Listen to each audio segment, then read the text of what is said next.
Okay,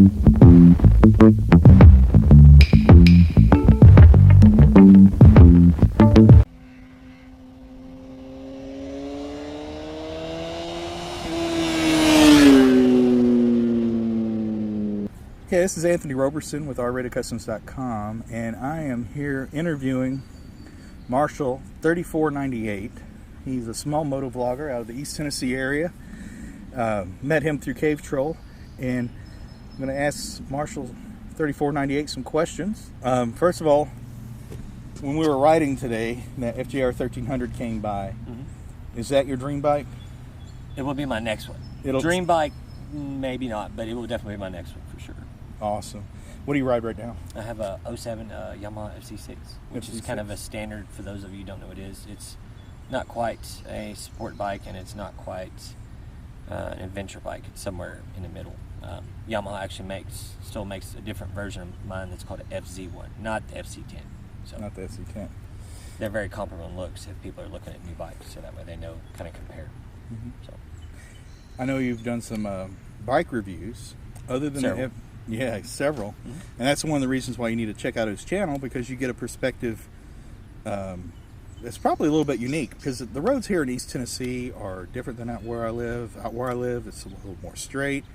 Here, it's beautiful. If you look up like the Dragon, the Snake, things like that, you're going to see a lot more curves.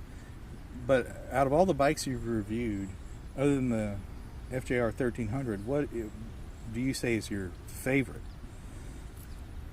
Well, the FJR, just because of my riding style and the back roads I like to do, and some turn on, and you know, some 4-lane versus the interstate, although I would take the interstate to get to better places. If I had to choose a second one instead of the FJR, if that's what you're getting at, I would probably choose, even though they're not pretty looks-wise, but they're very functional for what they're designed for, is probably one of the new water-cooled, which would be a 14 and up 1200 GSs. The regular one, not the Adventure. Not the Venture. Yes. 1200 GS. That's a pretty good bike too, though. Yeah. No, they are. Where would your dream trip on a bike be? Because you were talking about going like 4 lanes, and sometimes have to do the interstate. But what would your dream trip be? Oh, as far as like a couple week long trip, I think I'd like to go riding out west in Arizona and through Texas, and eventually end up on a Pacific Coast highway and ride it from top to bottom. Top to bottom.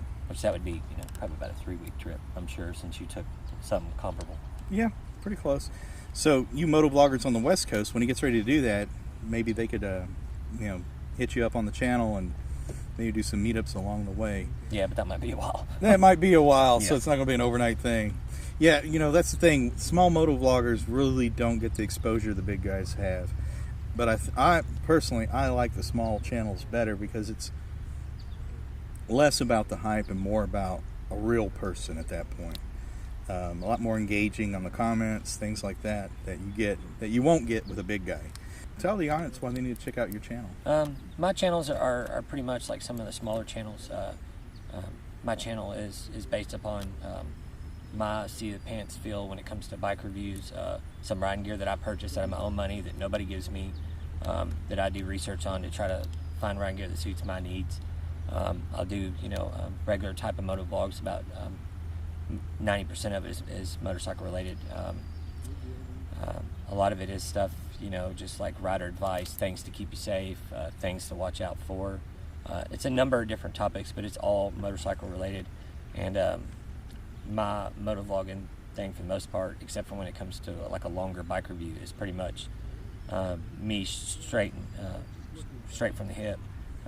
It is edited down some, but you get more of, like he was saying, more on a smaller channel like mine, you get more of a personal, real person's opinion on something. Some of the bigger motovloggers, they might interview a helmet that was sent to them that they really like. Well, of course they really like it because it's free. So that's, to me, it's not a true owner's review. But my channel is just, I don't sugarcoat anything, and if I don't like it, I don't like it. A lot of the bike reviews I've done several Yamaha stuff. Whether more obtainable from my area as far as the Yamaha demo truck is available. I think there's 4 Yamaha currently on my channel, new Yamahas that I've reviewed. My current bike that I've had that at a long-term review after having a year, the initial about a month after purchasing my bike review, like my equipment that I use, my GoPro Hero Silver after having it a while, my Cena 10S that I use, gloves, boots.